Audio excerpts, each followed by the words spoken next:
host Joe Bob Briggs on the Monster Club.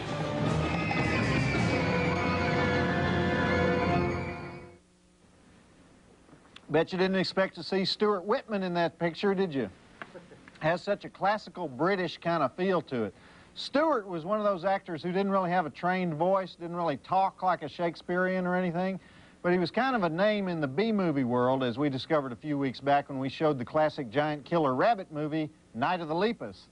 Anyhow, Vincent Price once said that he thought his career was over in the mid-50s because actors like Marlon Brando and James Dean came along, and for the very first time they could just mumble and speak in their normal everyday accents, and people loved it. And meanwhile, Vincent Price and John Carradine and their friends like John Barrymore and Errol Flynn, they'd spent years developing their voices and their stage accents. So anyway, Vincent Price made this decision that he would just stick to costume pictures from then on because he saw the future of movies, and it didn't include people who talked like he did. In fact, Vincent made a very famous film in 1953 called House of Wax, and it was kind of the beginning of his whole horror film career. It was in 3D, even though it was directed by a one-eyed man, Andrei Dutov. He couldn't even see the 3D effects. But anyhow, if you remember that movie, Vincent Price had a mute assistant, a guy who didn't have any lines. That actor's name was Charles Buczynski. He never trained his voice either, so he couldn't speak in that picture. We know him today as Charles Bronson. So, how'd I get off on that? Anyway, back to the movie. Stuart Whitman needs a creepy little village to make his movie in. So go, roll it. Do you guys remember when Vincent Price was the art spokesman for Sears? You could buy paintings for the home at Sears, and the painting would have Vincent Price's review on the back of the painting. You don't remember that? No. What's wrong with you people? You hate art?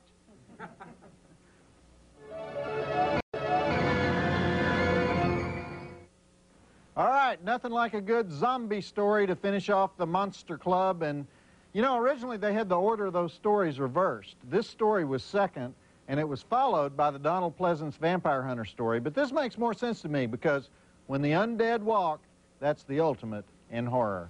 Time for the thrilling conclusion to the 1980 box office flop that finished off several careers, including the producer and the director. I think it was all that music. You just kind of go to sleep when the musical numbers start. Anyhow, here it is, the end of the Monster Club. And we'll follow that up later tonight with the Roman Polanski classic, The Fearless Vampire Killers. Okay? Roll it. Milton Subotsky. He's the producer. I'd just like to say his name. Milton Subotsky. Did a lot of good stuff. The House That Dripped Blood, Tales from the Crypt, Asylum, Torture Garden.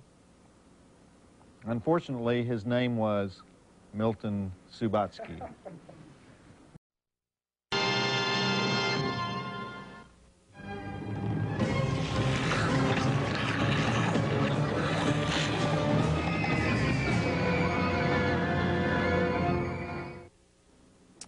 Hey, Joe Bob Briggs still here, dressed up like a bloodsucker. Asked me if I'm happy about it. Well, you saw it here first. John Carradine dancing to a rock and roll band. Rockin' with the Monster Club was the name of that song. I'm surprised he didn't have his heart attack while he was doing that. Not to mention Vincent Price dancing with a fat midget. You know what I think makes that movie so cheesy, though? It's all those bad Halloween masks. I mean, it's not really monsters. It's a bunch of lame-os in Halloween masks. Not nearly as lame as this stuff. All right, we're going to follow that up with a very different movie coming up on Joe Bob's Last Call. But first, I want to remind you that next week we're starting off 1997 on Monstervision with one of those cute little double features that the crack TNT programming department likes to come up with from time to time. We have The Fly, followed by The Swarm.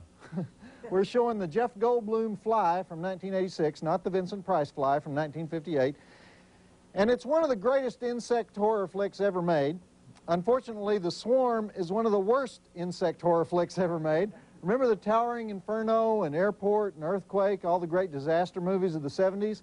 Well, The Swarm was supposed to be the next great disaster movie of the 70s about these killer bees taking over Texas, but instead it was just a disaster movie, if you know what I mean. Anyhow, we'll have a little fun with it next week right here after the basketball game, around about 11 o'clock Eastern, 8 Pacific. Right now, though, we're going to watch the Roman Polanski masterpiece from the 60s, The Fearless Vampire Killers. And actually, a lot of people say it's a masterpiece. I'm not an enormous fan of it myself, but you decide for yourself.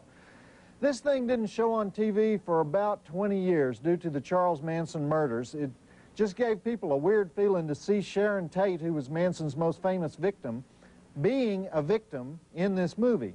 But it's one of the weirdest blood-sucking movies ever made. Roman even gave himself one of the lead roles in it, kind of a vampire horror comedy. Anyhow, I want to get the thing started because it's long. They picked the longest night to make me dress up like this. But this movie just goes on and on and on. It's kind of like a vaudeville vampire movie. You'll see.